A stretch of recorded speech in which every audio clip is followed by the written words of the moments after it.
Now, for more on this, let's cross live to Ajamu Baraka, national organizer, Black Alliance for Peace, who was serving as an observer on the Venezuela's election.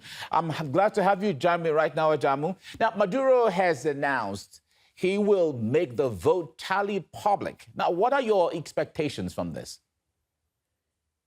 Well, we expect to see that the numbers will, in fact, verify the fact that there was a clean election here and that Maduro emerged as the winner.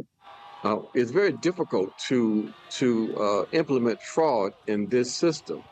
It is recognized by many people who are honest as one of the cleanest, most effective and efficient voting processes on the planet.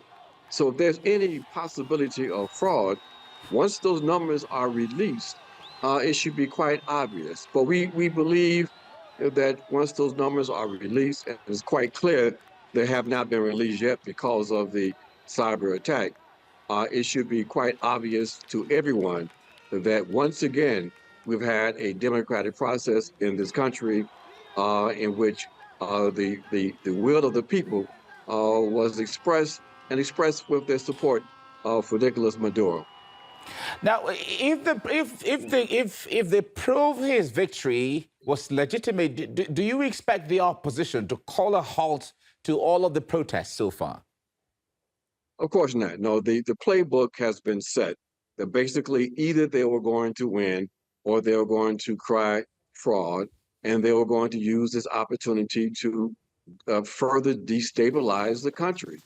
So that was really expected. So no matter what is released, we expect, because they're being encouraged externally, we expect that there's going to be a continuation of the kind of violence we've seen over the last few days.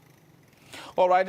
You have said that they're being encouraged externally. Now, President Maduro has likened the protests to so-called color revolutions, allegedly organized by the United States in various countries. What are your thoughts on that?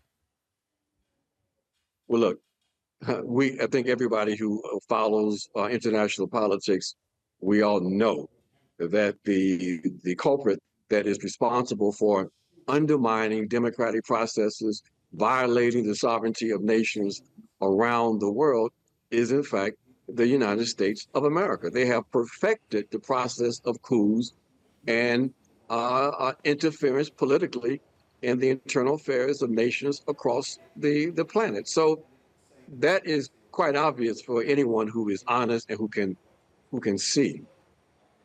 But Maduro has claimed tonight that foreign media want to lead Venezuela to civil war, new sanctions and military interventions. Are there any grounds to this claim so far from your assessment? Well, it's a very dangerous moment.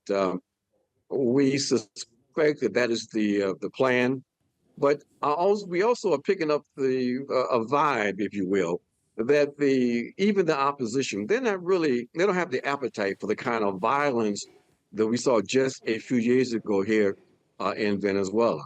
So while there will be isolated terroristic activities, we don't anticipate an organized, coherent destabilization program. But we do expect that the U.S. will use this opportunity to further expand the draconian sanctions targeting the population here in this country. All right, we have to leave you here now. Ajamu Baraka, national organizer, Black Alliance for Peace, who was serving as an observer on the Venezuela's election. Thank you so much for your insight. My pleasure. Great.